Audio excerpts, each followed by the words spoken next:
Hello there, how you doing? This is Eshuchi Lumumba, and that means this is the Opinion Canvas. I bring you yet again episode number 4 of this beautiful podcast. Thank you for the support, the shares, the subscriptions, and from wherever you're listening or watching from, I appreciate. Story time as usual, yeah? I had very strict parents. I had a strict mother, I had a strict father. As most of us, at least in my age group, would attest, we just had parents of a particular caliber. But now, this was the conflict I lived through in my childhood. My father did not want me in the kitchen. He never wanted me tackling duties that he considered female duties.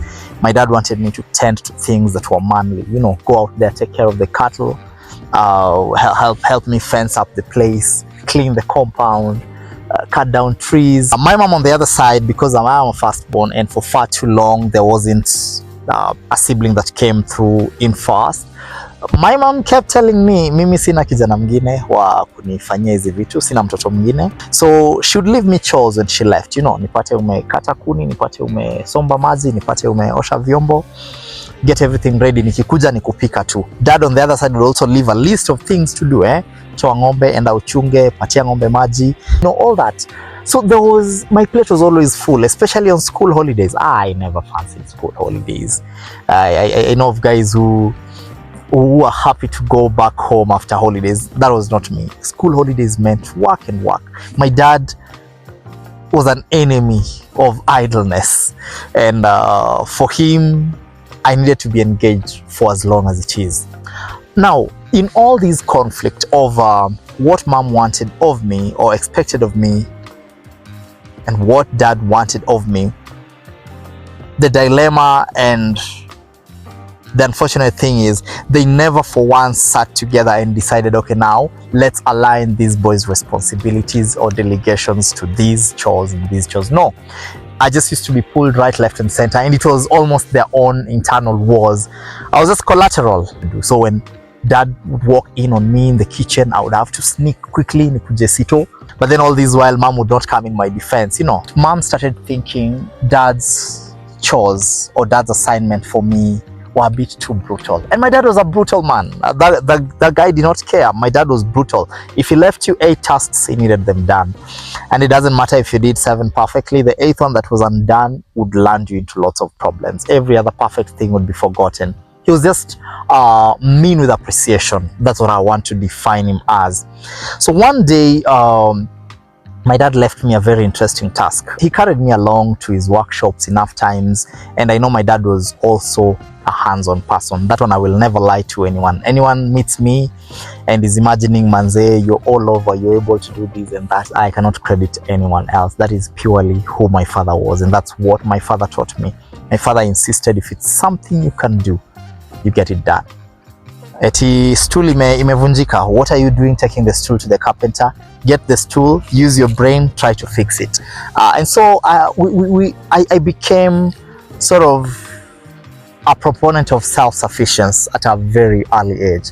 So there's this particular day that my dad left me planks of wood, a pack of nails, a hammer, a paint, and a paintbrush. And his instructions were, chukua hizo mbao, tengeneza ngazi, panda juu ile mabati, that was our house, fagia ile uchafu iko kwa mabati, alafu chukua rangi paka kwa mabati. So basically I needed to construct a ladder from the tools that I was given, then use the ladder to scale up the roof, and then of course clean it, then insulate it with the paint. We used to paint our iron sheets to hinder them from rusting and all that. And his instructions were usually final, you don't ask much. So dad alishasema na akatoka akaenda zake. So when mom came, she found me trying to get this done. I did a shoddy job, but I got it done. And that evening when dad came, I think mom was in her version of I have had enough. And so mom confronted dad. She was like, you're being too hard on the boy, and I think now this is you being a little mean. And yeah, of course, in my innocent mind, then I was like, yes, finally, mom is standing up for me. Yeah, mom. And it is the first time that I also remember my dad giving a very subtle reaction or response to a confrontation that I would have otherwise expected a lot worse, knowing who he was. And my dad went very gently and told my mom, I am not trying to raise this boy to be a weakling. And what you need to understand is that the world is not built for boys. The world is a very difficult place for boys and men. And the sooner this little boy of yours understands that, the better. You know, those eras in our lives where if you did something wrong and dad came at you, then you suddenly became your mother's child. If it was something that brought pride to the family, then you are your father's child. Anyway, that's what dad said, and he walked away.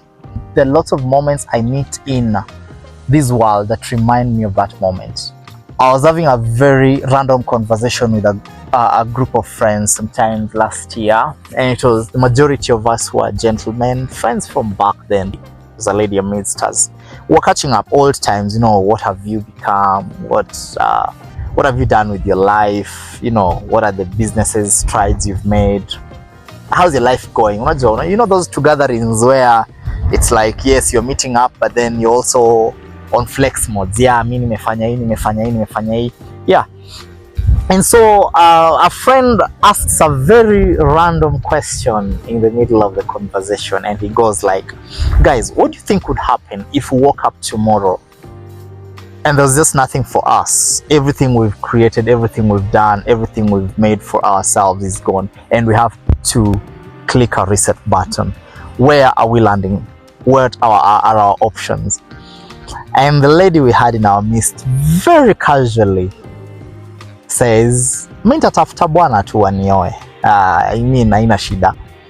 Yeah, I'll just get a husband. And so we laughed it in chorus, of course, in the moment, like, funny. But later on, I got to think about that, and it hit me. You know what? It is actually a solid option for her. It is a solid option for her. I am not downplaying the hard work that girls and women and ladies have put out there. I'm not downplaying the flowers that they need to be getting because of studying hard, going to school, being just as competent as men, if not better in some fields, by the way, and just earning their place in society. I'm not downplaying their efforts. I'm not taking away the crowns. Women have done a good job for themselves. But I reckon my dad's words, and this is to gentlemen, the world is no place for you. When it comes to options, when it comes to the things on your table, you are judged more harshly by the world. And let me give you examples. Yeah, and I'm not trying to instigate a gender argument either. I'm just trying to paint the reality on a plain canvas. And the reality is, as a man, you'll be called out for not having made anything. As a man, you'll be called out for being lazy. You'll be called out for not having a job going on for yourself. You'll be called out for not being able to provide. As a man, you'll be called out for not having gone to school. You'll be called out for being weak. You'll be called out for not being able to manage your emotions. You'll be called out for everything, including the debatables and the non-debatables. As a man, your ass is always on the line. And it is because naturally there is expectation to the masculine gender to be in charge. And for you to be in charge, you need an arsenal of resources that would then facilitate your ability to be in charge.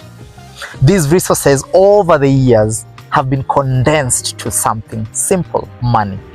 You know, over the years, our fathers would brag of a herd of cattle. You just needed to be a good farmer to get your herd of cattle going, and then you'd be a rich person, or big productions in the shambas. But lately, all this thing has been condensed to money. So what are you able to bring on the table? So, like I was saying, nothing is wrong and nothing goes without being acknowledged of women who've also done a good job for themselves. But let's face the reality. No one is going to kill a woman for not going to school. No one is going to crucify a woman for not having a source of income. No one is going to call out a woman for not having a means of provision. Yes, she might suffer. Yes, she might get the impacts of that. and pave a step ahead for herself, but no one is going to call her out for that. There is a gentleness, there's a soft spot that society naturally gives a woman, and it is because also in nature she is designed to have a laid-back position. I remember telling a few friends a while ago that when I look at this world, I usually imagine that men have one bullet. You know, if you're thinking at life as a gun that is armored, I see the man's gun with one bullet, one single bullet. While I want to think a woman's gun could have more than one, probably multiple, 2 or 3. And this is what I mean. No one will care for your looks as a man. No one will care for your name. No one will care for what was there before you. Everyone will care for who you have made yourself become, or what name you've given yourself, or what you've prided yourself with as a man. That means your intelligence and your means. It's as simple as that. You either have your intelligence or your intellect, and that intellect needs to be able to be a conversion tool to provision. So to money, basically, okay? That's all that there's gonna be judgment for. And that's why look at our society all around. Nobody cares to question so much when it comes to a man. Bora anakaa ni mtu anajiweza, we're good to go. You've solidified your position as a man. You meet a jobless man, maybe begging or asking for a way out. It's very easy to find people saying, wewe uende ufanye kazi kama wanaume wenzako. The compassion levels change when a woman is involved. Meet a woman and a man stranded somewhere on the highway in the middle of the night, you're driving by. Chances are you want to listen more to the woman's story. In your head, the man, how have you found yourself here? Are you not man enough to talk yourself out of these situations? I've been flagged down by cops severally, a couple of times for speeding and all that. Okay, things that happen on the road, yeah? And it's always a transactional business. We fanya nini, okay, afande shika yenye unashika, ama if I really think it's a moment of I know my rights, we fight about it. But it's always a very sort of physical confrontation. One day I was driving alongside a lady, and she was actually the one behind the wheels, and we got flagged down by a cop. The cop comes. I don't remember the lady saying anything. She just dramatized a look of panic and started looking like she's crying and sobbing. The traffic police ended up being the one consoling her, telling her everything will be alright, asked her where we were going to. In fact, I was non-existent. Asked her where we were going to, if she had lost maybe a turn or something, because that's what she claimed that she was explaining. Showed her the way and then let us go. It's just as simple as that. Where you have a man and a woman, and both of you, hypothetically speaking, both of you are well educated, probably at par. The woman is a step ahead because that becomes your only bullet as a man, that education, that means that intellectual ability, the skill you have acquired. So if she has the skill and you have the skill, she has a few other weapons. There comes to a time where her emotional prowess will play in her favor. The places where women have gotten away with things because of their emotional ability to manipulate, yeah? They use that. And that's what humanity is. You manipulate situations using what you have in your favor. And when that does not work, women have gotten away just for being beautiful. And it is what it is. I read a book last year that defined femininity and masculinity in the best way that I want to remember.